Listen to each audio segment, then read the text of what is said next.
And right now, the president faces real skepticism in the court of public opinion. New polling from Emerson College. 53% of Americans think increased tariffs will hurt the American economy. Senator Markwayne Mullin is with us, Republican from Oklahoma. Sir. Good to see you, sir. Good to see you. Why are those 53% of Americans wrong? You know, I wouldn't say they're wrong. They have a right to feel the way they are. But they also need to understand you got a president that we have in office that no other president understands the stock market like himself. Keep in mind the last time that he was in office, inflation was at 1.4% when he left office. The stock market was surging. But unfortunately, we had COVID that hit too. So I believe the president is doing exactly what he needs to do. He's got to rip the Band-Aid off from the Biden economics. He's got to reset because there was a lot of inflation propped up wrong numbers that was put in place because they weren't being truthful with the American people.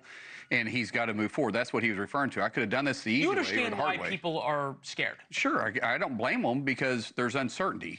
People get stuck in ruts because they're not willing to make a change. Okay. Successful people make changes, and change becomes part of their norm, is what I tell people all the time. There's leaders and there's followers. Leaders are in uncharted territories, willing to try things that other people aren't willing to do, and followers will follow them.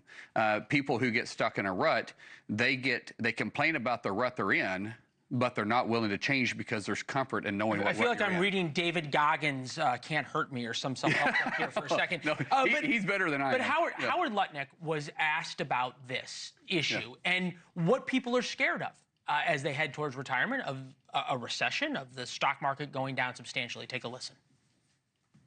Will these policies be worth it if they lead to a recession, even a short-term recession? These policies are the most important thing America has ever had. So it is worth it. It is worth it. I don't think the only reason there could possibly be a recession is because of the Biden nonsense that we had to live with. These policies produce revenues, they produce growth, they produce factories being built here. Let me see if I can sum it up maybe a different way and see if you'll agree with this. Retirement accounts right now are getting hurt. People have a right to be scared. But effectively what I hear is telling Americans, look, no pain, no gain. You got to stay the course for a little while. No, I wouldn't say that. I would say that you had a huge jump after President Trump won office, right? I mean, are we just judging this by the stock market or something? Well, if you're looking at the stock market, I thought we were talking about the stock market. If you had it, because that's where people's retirement, that's where my parents' retirement is. I mean, that's where a lot of people's parents' retirement is, and there is their retirement too, plus our 401k. And you had a big bump right after President Trump won the election because people were feeling confident about it. There has to be a little bit of right that goes, they have to right the ship. It's got to balance itself out. At the same time, President Trump's policies are a short-term pain, I guess, for a long-term outcome.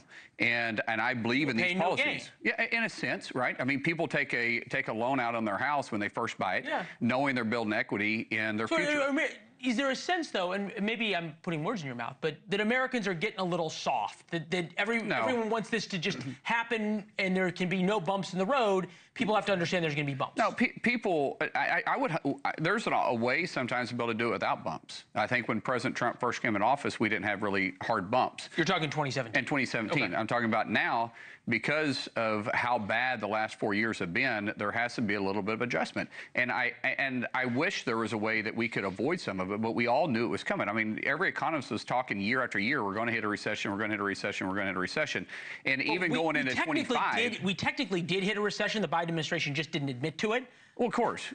We did. And in this case, and what happened at that time, too, the Biden administration didn't admit to it, so the left media didn't cover it either, right? Okay. So the media can start claiming we're in a recession, but the economists are going to be saying, hold on a second, wait, we got all these investments coming to the United States. There's a future to get to. I hear you.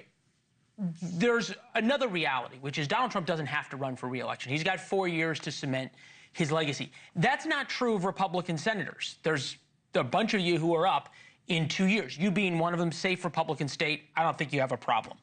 Thanks for watching. Go to joinnn.com to find NewsNation on your television provider. And don't forget to click the red subscribe button below to get more of NewsNation's fact-driven, unbiased coverage.